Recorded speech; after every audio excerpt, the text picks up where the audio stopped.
Welcome to the Leo. మనలో ఎంతో మంది తిరుమల వెళ్ళే ఉంటాము, ఆ వెంకటేశ్వర స్వామిని దర్శించుకుని అక్కడ ప్రసాదం తీసుకునే ఉంటాము, మనందరికీ తెలిసింది. అయితే ఇటీవల కాలంలో ఆ వైసీపీ పార్టీ ఈ గత 15-16 నెలల్లో 2-3 సార్లు తిరుమలలో అన్నప్రసాదం బాగోవటం లేదని చెప్పి కొంచెం రచ్చ చేసే ప్రయత్నం చేసింది, మనందరం చూసాం. అయితే నిన్న స్వయంగా వైసీపీ కీలక నేత అయినటువంటి అంబటి రాంబాబు తిరుమల దర్శనానికి వెళ్ళటం, అక్కడ అన్నప్రసాదం స్వీకరించడం కూడా జరిగింది. సోషల్ మీడియాలో చాలామంది చూసే ఉండుంటారు. ఎందుకు ఇప్పుడు అంబటి రాంబాబు ఇష్యూ మనం బయటకు తీసుకురావాల్సి వచ్చిందంటే, అనేక సందర్భాల్లో మనమే అంబటి రాంబాబుని కూడా విమర్శించాం. కాకపోతే ఈరోజు ఎందుకు అంబటి రాంబాబుని మనం మాట్లాడాల్సి వచ్చిందంటే, నిన్న తిరుమల తిరుపతిలో ఫెసిలిటీస్ ఎలా ఉన్నాయి, అన్నప్రసాదం ఎలా ఉంది అనేది స్వయంగా అంబటి రాంబాబు తన అనుభవాన్ని పంచుకుంటూ ఒక వీడియోని స్వయంగా ఆయనే విడుదల చేయడం జరిగింది. ఎందుకు ఇక్కడ మనం దీని గురించి మాట్లాడాల్సి వస్తుందంటే, ఇటీవల కాలంలో అన్నప్రసాదం బాగోలేదు, అక్కడ పరిశుభ్రంగా లేదు, ఆ టీటీడీ భ్రష్టు పడుతుందని చెప్పి రకరకాల వ్యాఖ్యలు వైసీపీ చేస్తుంది. వైసీపీ అఫీషియల్ హ్యాండిల్ నుంచి కూడా ఆ టీటీడీలో ఏదో జరిగిపోతుందని చెప్పి ప్రచారం చేసే ప్రయత్నం జరుగుతుంది. అదే ఏ టీడీపీ నేతలో బాగుందని చెప్తే వీళ్ళంతా ఒకటే, వీళ్ళ ప్రభుత్వం ఉంది కాబట్టి అలా చెప్తున్నారని చాలామంది అనుకుంటారు. కానీ అదే అంబటి రాంబాబు చెప్తే, అంబటి రాంబాబుకి ఏమి ఆ ప్రభుత్వం మీద సాఫ్ట్ కార్నర్ లేదు కదా, ఆయనేమి టీడీపీకి చెందిన వ్యక్తో కూటమికి చెందిన వ్యక్తో కాదు కదా. సో కరుడు కట్టిన వైసీపీ నేత, మాజీ మంత్రి మనందరికీ తెలుసు. ఒకవేళ నిజంగా బాగుంటే బాగుందంటాడు, బాగోకపోతే బయటకు వచ్చి ఇదిగో ఇది బాగాలేదు, ఆ ప్రభుత్వం దీన్ని మార్చాలని చెప్పి ఒక సలహా ఇస్తాడు. అందులో డౌటే లేదు, దాన్ని ఏది మనం కాదనట్లేదు. అయితే ఇదే అంబటి రాంబాబు నిన్న తిరుమలలో అన్నప్రసాదం మహాద్భుతంగా ఉందని చెప్పటమే కాకుండా, ఎవరైనా తిరుమల వెళితే ఖచ్చితంగా మీరు అక్కడ అన్నప్రసాదం స్వీకరించారండి అని చెప్పి ఆ భక్తులందరికీ కూడా ఒక సలహా కూడా ఇచ్చాడు అంబటి రాంబాబు. స్వయంగా తన అనుభూతిని పంచుకున్నాడు. అక్కడ ఎంత పరిశుభ్రంగా ఉంది, ఆ స్టాఫ్ బిహేవియర్ ఎలా ఉంది, ఆ ఫుడ్ టేస్ట్ ఎలా ఉంది, సో ఇవన్నీ కూడా నిన్న స్వయంగా ఒక వీడియో రూపంలో అంబటి రాంబాబు పంచుకున్నాడు. ఇప్పుడు దీన్ని బట్టి ఏమర్థమైంది, తిరుమలలో అన్నప్రసాదం దగ్గర మొదలు పెడితే అక్కడ సౌకర్యాల వరకు భక్తులకు ఎటువంటి ఇబ్బంది కలగకుండా టీటీడీ చర్యలు తీసుకుంటుంది అనేది సుస్పష్టం. మరి నిన్న మొన్నటి వరకు చిన్న చిన్న కారణాలను కూడా భూతద్దంలో పెట్టి చూపించి అక్కడ ఏదో జరిగిపోతుంది, అన్నప్రసాదం బాగాలేదని మరి వైసీపీ ప్రచారం చేసిందంటే అదంతా ఫేక్ ప్రచారము, రాజకీయ ప్రచారం కాదా? వాస్తవాన్ని టీటీడీని రాజకీయాలకు వాడుకోకూడదు, అది మనందరికీ తెలిసిన విషయమే. కానీ తప్పని పరిస్థితుల్లో ఇప్పుడు హిందువుల మనోభావాలతో ముడిపడి ఉన్న అంశం కాబట్టి దాన్నే ప్రతిసారి వైసీపీ టార్గెట్ చేసే ప్రయత్నం చేస్తుంది. సో నిన్న అంబటి రాంబాబు స్వయంగా తన బంధుమిత్రులు, కుటుంబ సభ్యులు అందరితో కలిసి వెళ్ళి దాదాపుగా 10 మందికి పైగానే వెళ్ళినట్టున్నారు దర్శనానికి. సో దర్శనం చేసుకున్న తర్వాత అన్నప్రసాదం తిని స్వయంగా ఆయన వ్యాఖ్యలతో, మళ్ళీ ఏదో అంటే ఆయన ఏదో సోషల్ మీడియాలో అన్నప్రసాదం బాగుందని చెప్పేదో ఒక లైన్ పెట్టి వదిలేయటం కాదు, ఆయనకి ఎంత సంతృప్తి కలిగితేనో దాన్ని ఒక వీడియో రూపంలో బయటికైతే అంబటి రాంబాబు విడుదల చేశాడు స్వయంగా. సో ఆ వీడియోను ఒకసారి చూస్తే మీకు అక్కడ పరిస్థితులు ఏంటనేది అర్థమవుతుంది. ఇది ఈరోజు స్వయంగా ట్రైన్లో ఉండి చేసిన వీడియో. దర్శనం చేసుకొని తిరిగి గుంటూరు వస్తున్నాం. బంధువులు మిత్రులతో కలిసి ఉదయాన్నే తిరుమల వెళ్ళి వెంకటేశ్వర స్వామి దర్శనాన్ని చేసుకున్న తర్వాత అన్నప్రసాదశాలకు వెళ్ళి అక్కడ భోజనం చేయాలని అనిపించింది.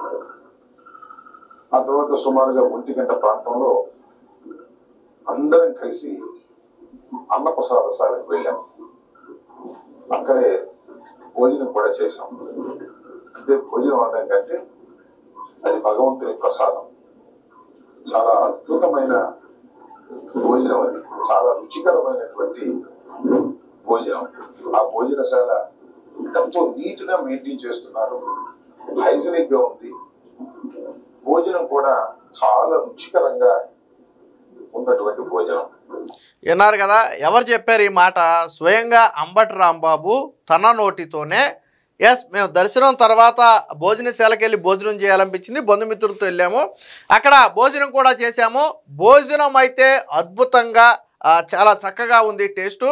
అదే సమయంలో అంతమందికి రోజుకి దాదాపుగా 1,00,000 మందికి, మామూలు సమయంలో అయితే 1,00,000 మంది, ఏదైనా ఉత్సవాలు అలాంటి సమయాల్లో అయితే దాదాపు 2-3 లక్షల మందికి కూడా భోజనాన్ని పెడతారు. సో అంతమందికి భోజనం వడ్డించే ఆ ప్రాంతం అత్యంత పరిశుభ్రంగా ఉంది, అత్యంత హైజీనిక్గా ఉందని చెప్పి స్వయంగా అంబటి రాంబాబు చెప్పినటువంటి పరిస్థితి.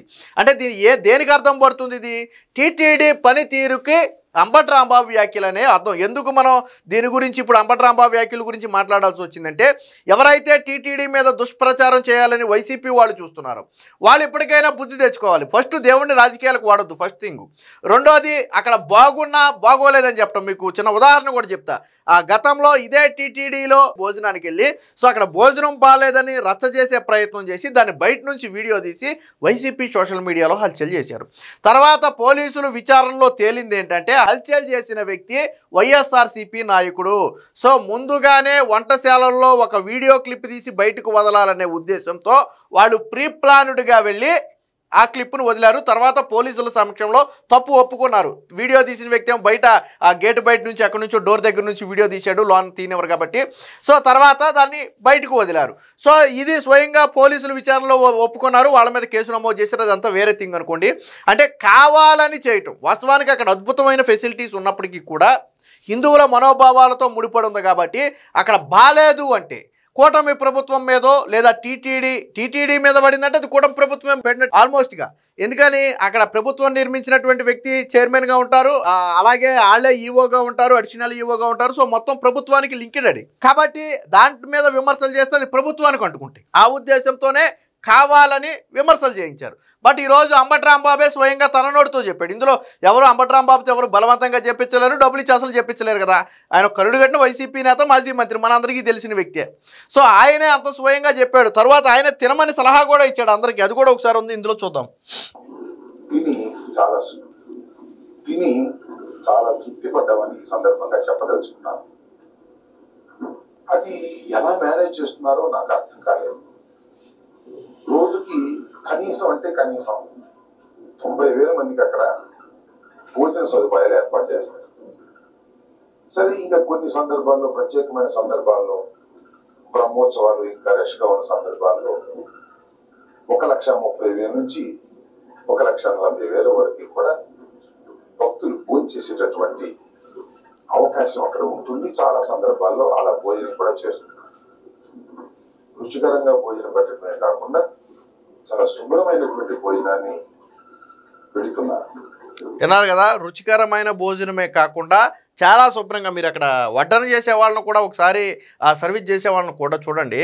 చేతికి గ్లౌజులు, మాస్కు, తలకి కూడా క్యాప్ పెట్టుకుని అత్యంత పరిశుభ్రంగా ఆ భోజనాన్ని అక్కడ వడ్డించడం జరుగుతుంది. అంటే ఎంత భక్తితో భక్తులు వెళతారో వాళ్ళ భక్తికి ఏమాత్రం ఇబ్బంది కలగకుండా, వాళ్ళ మనోభావాలు ఏమాత్రం దెబ్బతినకుండా అక్కడ ఉద్యోగులు కూడా అదే స్థాయిలో ప్రవర్తిస్తున్నారు. అది చెప్పారు. ఇదే అంబటి రాంబాబు తినమని కూడా సలహా ఇచ్చాడు. అది కూడా చూడండి ఒకసారి. సత్యం వల్ల నుండి, ఆయన ఆశీస్సుల వల్ల నుండి ఇలా జరుగుతాం. నా అవకాశం ఉన్నప్పుడు దర్శనం అయిపోయిన తర్వాత మధ్యాహ్న భోజనానికి, ఉదయం బ్రేక్ఫాస్ట్, సాయంత్రం దాకా కూడా కంటిన్యూస్ గా బ్రేక్ఫాస్ట్, లంచ్, సాయంత్రం దాకా కూడా భోజనాలు పెడుతూ ఉంటారు. అవకాశం ఉంటే వెళ్ళి భోంచేసి తృప్తిగా, సంతోషంగా ఆ భగవంతుడి ఆశీస్సులు మీరు పొందాలని నేను హృదయపూర్వకంగా కోరుకుంటున్నాను.